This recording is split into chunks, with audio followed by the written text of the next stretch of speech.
so we reserve reproductive abilities until puberty for both males and females. And so the gonadotropin releasing hormone is the thing that tells the pituitary to release gonadotropins. Gonadotropins are LH and FSH. And so when you start those, then you start that cycle of follicular development and estrogen production. So what happens is that the ovaries are producing a low level of estrogen all the time. And it actually inhibits the gonadotropin releasing hormone, which it should do under normal circumstances. But at a certain point, that inhibition lifts.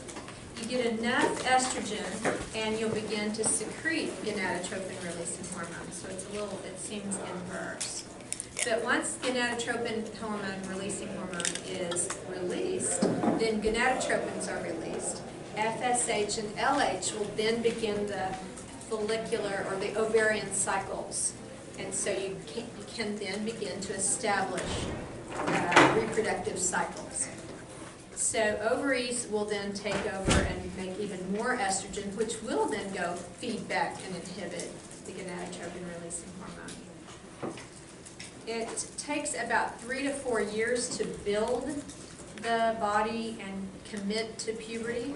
And so that makes sense when you talk to patients about then menopause. And so puberty took a while, menarche took a while to build and create that cycle. And so on the other end of that cycle, when the ovaries are failing, menopause will take years to sort of deconstruct that cycle. And so that's how you can counsel about perimenopause and symptoms. It can take even twice as long as that. And so menarche, it would be the beginning of the ovarian cycle, or the first period, or menses, but it's not always necessarily reproductive, or I should say fertile. The adult cyclic hormonal interaction, rising levels of gonadotropin releasing hormones stimulate the release of LH and FSH, which you learned from endocrinology. When was that exam? Was that this morning? Yesterday. Oh, I was going to say, I thought it would have been yesterday. You wouldn't have had time this morning. Then LH and FSH will go and stimulate follicular growth. Mainly LH is telling the thecal cells to start making androgens. They get converted by the follicle to estrogens. So ultimately you're getting estrogen release. The levels rise. Estrogen does what it does, which we'll get to all that.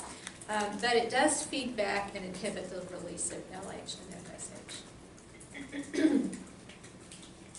And so it's interesting because you have enough and you'll have a burst of LH, and just enough and you inhibit the release of gonadotropin releasing hormones.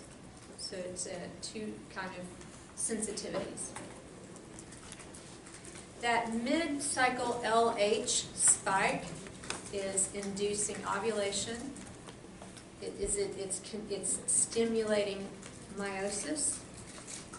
And then it will help convert that spent, it stimulates ovulation so you can focus on converting that follicle to a corpus luteum.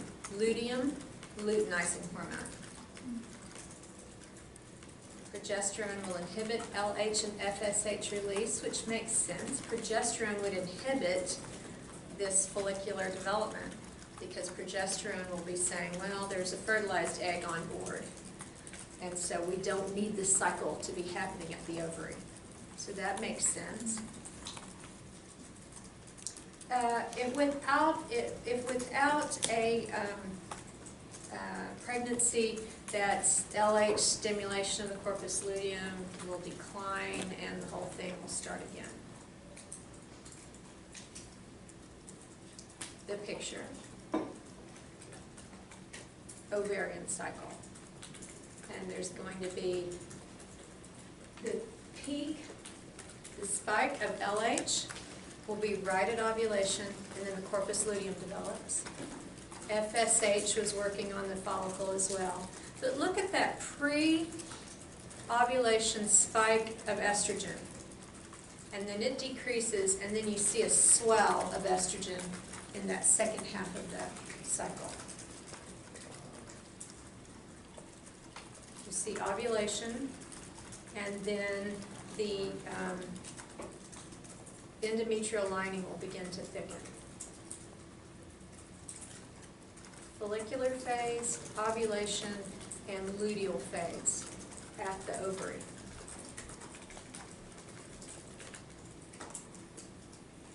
Now, there is the uterine cycle to look at. So you had 3 places for stuff to happen. The ovarian cycle had that follicular phase, the ovulation, and then the luteal phase.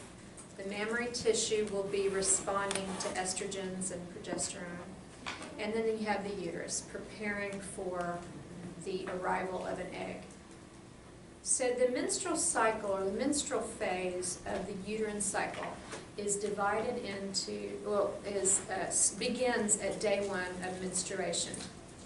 So that's why you're always asking first day of last menstrual period. And so fertilization wouldn't happen until after ovulation, so maybe even in week 3, but you'll backdate in pregnancy to the first day of the last menstrual period because of that cycle. So that's why that's significant. And 5% of babies are born on their due date, unless it's gotten better recently. But they come when they can.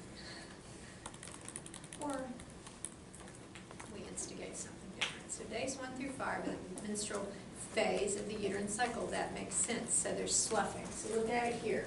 This last, it's on both ends of this cycle. So days 1 through 5 menses. The corpus luteum of the endometrium is declining because there isn't a fertilized egg. That endometrium will begin to thin. Those spiral arteries will kind of crenate under the influence of prostaglandins. There'll be hemorrhages or appearance of blood as that happens. The endometrium will necrose, detach, and appear as menses. Meanwhile, back at the ovary, the follicular phase begins. So you can imagine that on the graph. Days 6 through 14 is called the proliferative phase. So the uterine cycle is the menstrual phase. Now the proliferative phase. So what's happening at the ovary? We're getting a follicle ready, we're growing an egg, we're getting ready to ovulate. So let's begin to proliferate and get the uterine wall ready for that egg to appear. So the stratum basalis, that lower level layer, will proliferate to create the functional layer. Spiral arteries will grow. That will become quite vascularized and thickened layers of cells. The estrogen will thin the cervical mucus. So mucus glands in the cervix will make a watery, thin sort of mucus. And that will help sperm get into the uterus. So we're trying to get sperm in and egg ready, get everything ready to be together at the same time. Meanwhile, back at the ovary, the follicular phase is continuing and ovulation occurs. So look, uterine cycle secretory phase, days 14 through 21. The corpus luteum, over there at the ovary, it's ovulated, so now it's going to start making progesterone. And progesterone will help thicken that lining. It will increase vascularization. The spiral arteries will even get more spirally. The endometrial glands will be stimulated to produce glycogen, and secrete glycogen from their granules. The cervical mucus will now thicken to serve as a block to the uterus. So we want a nice, quiet uterus now. Nice, quiet, thick, delicious, velvety place to take in your egg.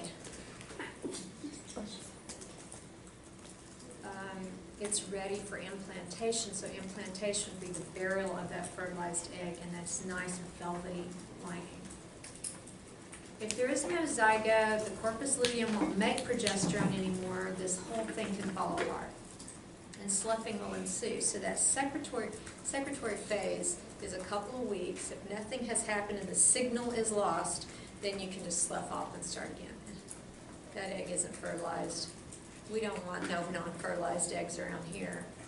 And so you're back to day one. The variable portion of this is going to be the proliferation phase. From ovulation to the end of the cycle, or the secretory phase, is more set. So for people who have 3-week periods, ovulation isn't in the middle. It's still going to be at that 2-week mark. So the variable portion is on that front end.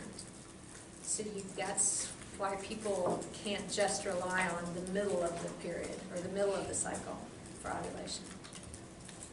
When I used to teach biology and I would teach all this, I'd always have a boy come up at the end like going, okay, so where in this? And I just go, condom. Where in this is she ovulating? Condom.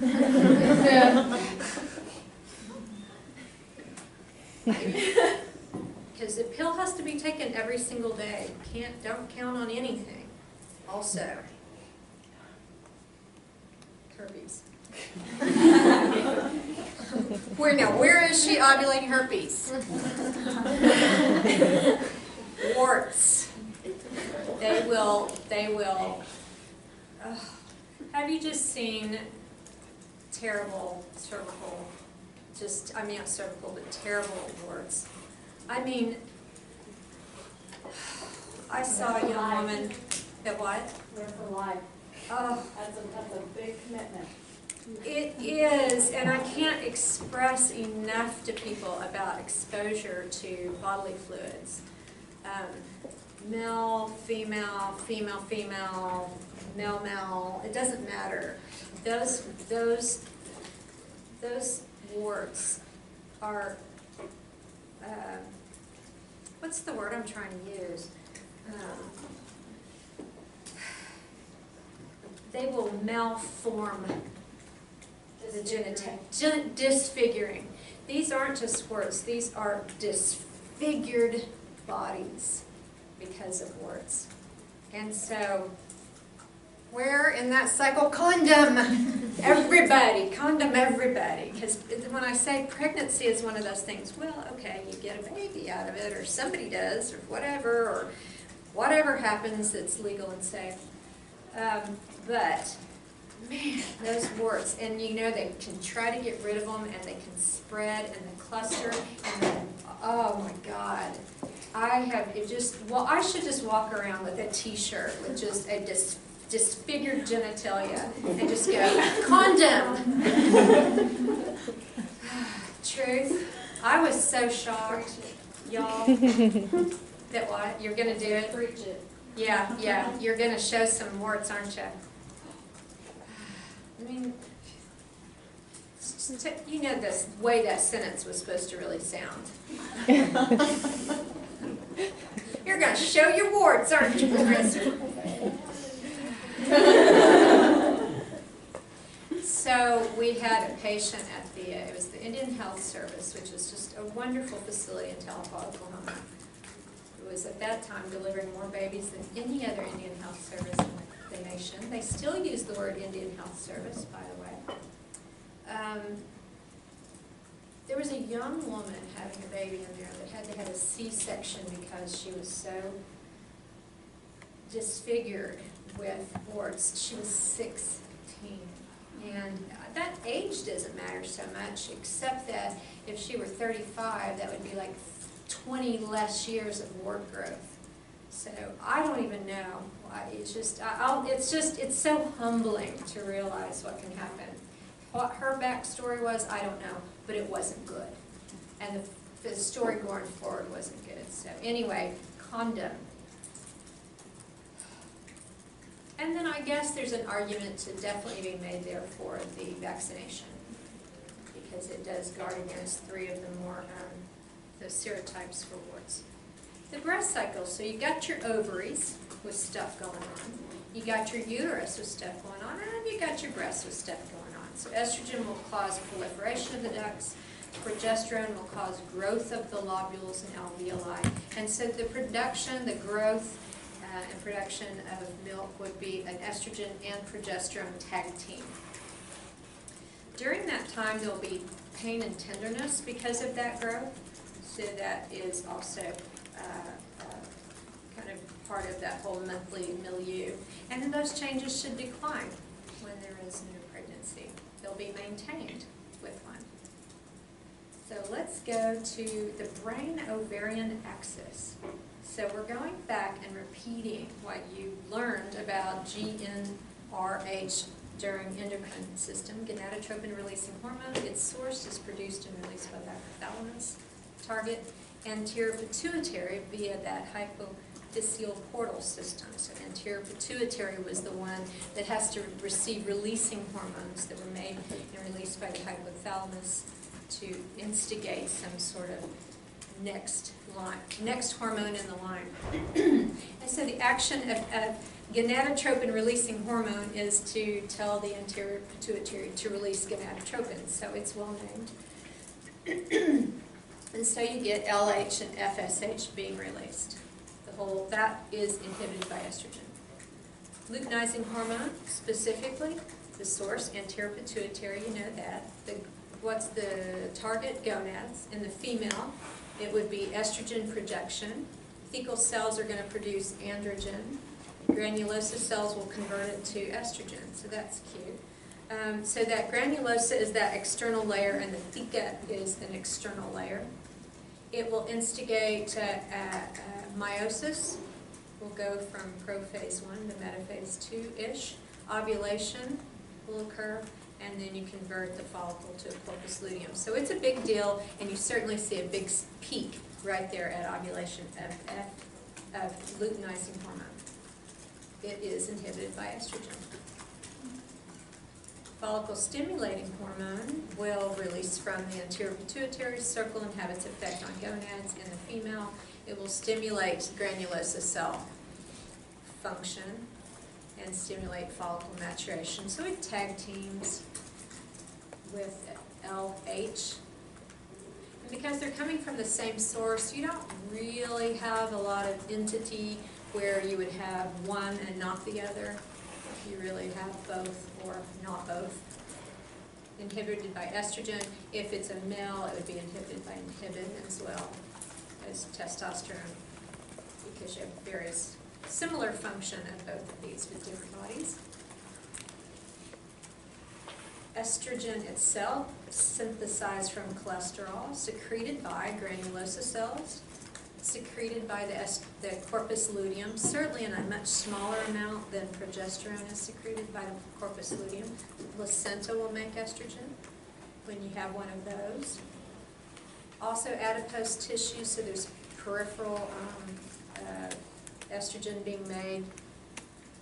And so dependent on the amount of estrogen production by adipose tissue and dependent on amount of adipose tissue, how much peripheral sort of estrogen you have in a body. And I think this really kind of is one of those things that goes to kind of earlier and earlier puberty, because as our bodies are less lean in America, then you tend to have earlier and earlier menarche and puberty, and possibly due to this sort of peripheral estrogen production. I saw you nodding your head. Is that something you agree with, or, yeah, I mean, just estrogens and adipose tissue. Muscle, brain mix of it. Transport, it's bound to albumin itself, which binds a whole bunch of stuff. Cholesterol type derived hormones have to often be carried in the blood because they are lipid insoluble. They're lipid in nature, or water insoluble, I should say. There is a gonadotropin, a gonadal steroid binding globulin that's made by the liver, and the stomach gets carried around by that. It's eliminated by the liver and kidneys. So, what happens to old estrogen? It really just gets taken up by the liver and eliminated. What happens to old estrogen? Mechanism of action, it will bind to intracellular receptors, form a dimer, and alter transcription. And depending on that cell and where that cell lives and who it is, then you'll get different kinds of effects. There are different receptors that receive estrogen, so I put ER for estrogen receptor, and they're distributed, there's alphas and betas, and they're distributed on different tissues, and so differing effects. So uterus is the estrogen receptor alpha. What are the effects of estrogen? What don't it do? On genitalia, ovarian follicle growth. So you would expect it to support follicle growth. Uterine tube activity. So estrogen is kind of working on getting a body pregnant. It's not necessarily the thing that's going to keep the body pregnant, although there's plenty of estrogens to support all that tissue during pregnancy. But what can we do to get this body ready? We can stimulate follicles. We can stimulate uterine tube activity, so there's plenty of waving, plenty of fluid and waving of the egg inside and toward the uterus. Endometrial lining proliferation, getting it ready, that's a big deal. And increase and maintain that uterine muscle. Endocrine function, it will feed back and inhibit FSH. And look, it increases angiotensinogen production. Remember angiotensinogen? And you end up having vasoconstriction, sodium reabsorption, water retention. So this is that bloating and so forth that goes along with estrogen. Water retention. So there are cyclic changes, not just in breast, uterine tissue, and ovaries, but throughout the whole body, because it makes sense that this is about reproductive drive. Speaking of that, mood. Changed cognition, different mental awareness, I should say. Breast, duct growth, pigmentation of the areola, and it would inhibit lactation post-parturition. Other. Lowering cholesterol, increasing nitrous oxide, local vasodilation, decreasing bone degradation, so that was a really big deal with osteopenia and osteoporosis. That first 5 years post-menopause was really when bone is the most influenced by the presence of estrogen. One of the bigger reasons you might have estrogen replacement therapy is for bone health. Closure of the epiphyseal plate, so growth is inhibited. Long bone growth is inhibited by estrogen, and that's why within a couple of years of puberty you see women or female bodies begin to decrease growth in long bones. Libido, desire for sex. Estrus, the synchronization of female bodies for ovulation. Establishment and maintenance of secondary sex characteristics. In '91, the American Heart Association said estrogen was cardioprotective. Women have less heart attacks than men. Why is it estrogen? But that was removed as a belief. And that was recent. And so the new recommendations are to wean estrogen replacement therapy. It's done. And decrease it by 65. So I think there's such a newer and changed attitude toward estrogen replacement. It used to be these really high levels of estrogens and birth control pills and post-menopausal kind of estrogen therapies. Now the estrogen levels are so much lower in these pills, so that's more of a dusting. And this is why there are a lot of flavors of birth control pills, and it can be a fairly complicated formula. Everybody's kind of got their ones they like to try. But every female body will take a different pill better. And so how you reduce spotting and this and that, all the different flavors of pills that come in. But these amounts and the types of estrogens that are involved. And so it is a kind of safer place for estrogen than it used to be. So I think estrogen replacement therapy was such a big, there for a while, you know, in or out, you know, you're just so militant about it in a sense because of, and rightly so, reactive malignancies to estrogens. But it is a different environment. There's more of a sprinkling, more of a reduced time, and so I think everybody can make their own, obviously their own decision, and you'll have to help guide people through that. And always be the voice of reason, always. And on the side of health, always. And on the side of your patient, always. No matter who's in the room, you're on the side of your patient. Hormonal regulation, progesterone synthesized from cholesterol, secreted by the corpus luteum. Also the placenta, a little bit from the follicle, transported, typically bound to albumin, eliminated, conjugated by the liver, eliminated by the kidneys. Stimulated by especially luteinizing hormone, targets uterus, breasts, and brain. In the uterus, there are progestational changes, so pro-pregnancy changes, and that would be anti-estrogen in a sense. You want to maintain this the estrogen-thickened lining, but prevent uterine contractions, and so that's its real anti-estrogen sort of effect. Decreases estrogen receptors, decreases myometrial excitation, or decreasing the contractions, and then thickening the cervical mucus. So you've heard that called a mucus plug. So later that thickened mucus may pass during just pre-delivery. What is it doing in the breast? Supporting secretory function for lactation. It's thermogenic. Pregnant women are hot, and lactating women are hot. They're warm. They are just on fire internally. You just get out their way. I'm just saying, if they're hot, get them cool. So you'll find, as I will tell you, as a man, your girl that was always cold, all of a sudden will have the air conditioner on in December. Just say, feels great in here, how are you? You know, because that is just, it's a mind-blowing thermogenesis during pregnancy. Literally, when they say a bun in the oven, they mean it's an oven. It's just a crazy thing. It's a crazy invasion. It's a fun journey. Truly. Progesterone has a relaxing effect. That sounds great. Decreasing seizure, increasing sleep. Other increasing osteoblast activity or bone building.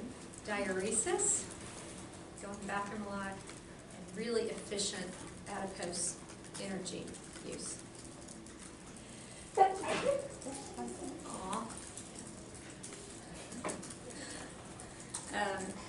I like this picture. If you do, if you don't, I don't care. It's fine. I like it. I'm just saying. But it just shows the feed of the hormones actually directly on that follicle. So LH and FSH affect on the follicle, and that affects estrogen production. And so that little routine of how that works out can be seen there with your negative feedback, classic negative feedback. Oh, puberty. Bless its heart. I remember asking my father what puberty was. Oh. He said stuff gets hairy.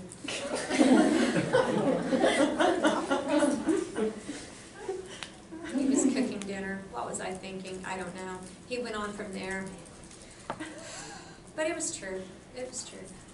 So this is really the same thing as for when we're talking about puberty in the male system. The level of estrogen will be released all the time, which will feed back gonadotropin releasing hormone. Then there is this critical period where there is less inhibition by the gonadotropin releasing hormones. So a certain amount of estrogen will actually increase its release. So it's just an interesting critical period there. And so you begin to, it's actually that increased estrogen will cause its release, and then you begin that cycle of gonadotropins and the whole thing. It takes a while, 3-ish years, feminization of the body occurs. Breast buds precede menarche by about 2 years. So,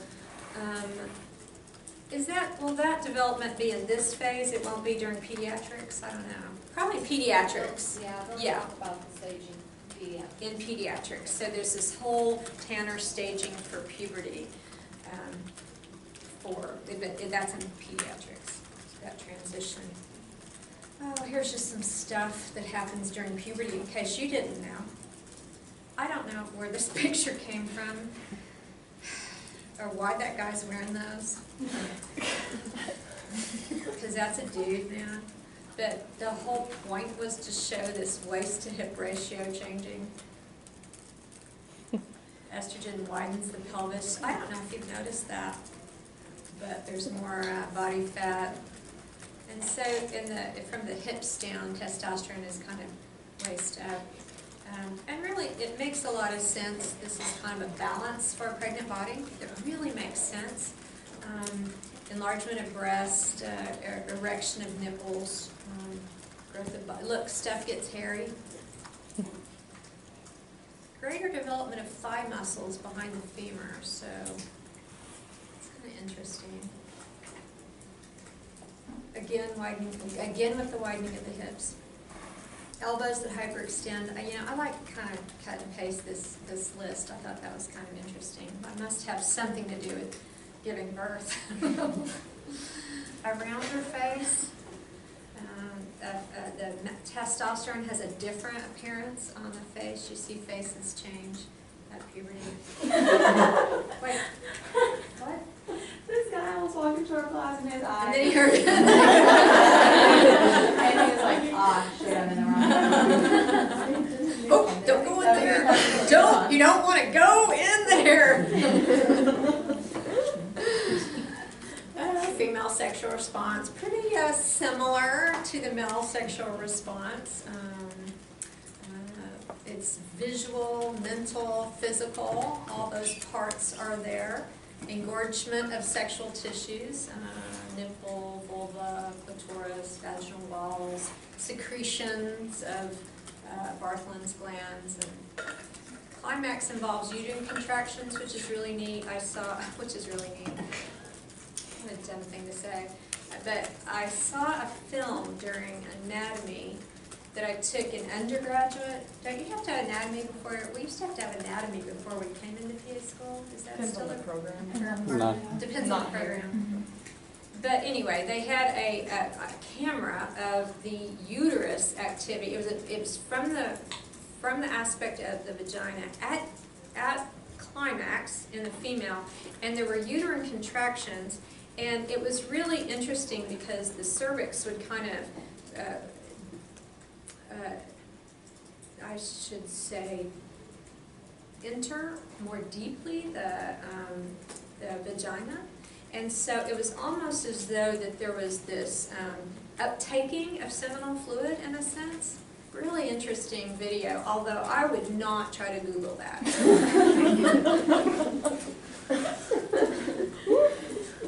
But there is an actual anatomical effect that it has, is what I'm really trying to say there. And so elevated heart rate, respiratory rate, blood pressure. And then on the other side of menarche, I guess, or puberty, is menopause, which is ovarian failure. So when the ovaries stop making estrogen, it doesn't mean estrogen is gone. And so this peripheral adipose tissue can kind of add to estrogen. So a body isn't without estrogen at ovarian failure, is what I guess I'm going to say. And you have to be 12 months without menses to be considered menopausal. Everything else would be perimenopausal. Perimenopause really includes, it's the reversal of puberty. Irregular periods, hot flashes, vaginal tissue changes, which is the change in the tissue itself, and more dryness of tissue, difficulty sleeping, urinary changes. So it's interesting, all the urinary changes that really happen along cyclically during pregnancy, during perimenopause. So urinary changes are going to come with that. And so during neurology, you probably talked about some of that weight gain at waist. Rather, it becomes more of a testosterone-like kind of distribution of weight than an estrogen-like distribution of weight. At menopause itself, persistent changes, so all the changes that were occurring during menopause continue, or pre-menopause continue during menopause. Cessation of menses, thinning and dryness, and so important to continue to have, if not necessarily pelvic exams, examinations, decreased libido, decreased bone density, some of those things. Dyspareunia, so maybe painful sex. So these are things to ask, and you have treatments for all this stuff. Topical, if not oral, all kinds of treatments to help with that. So, with that, have lunch, and I'll see you at 1 for obstetrics. We're gonna use that uterus.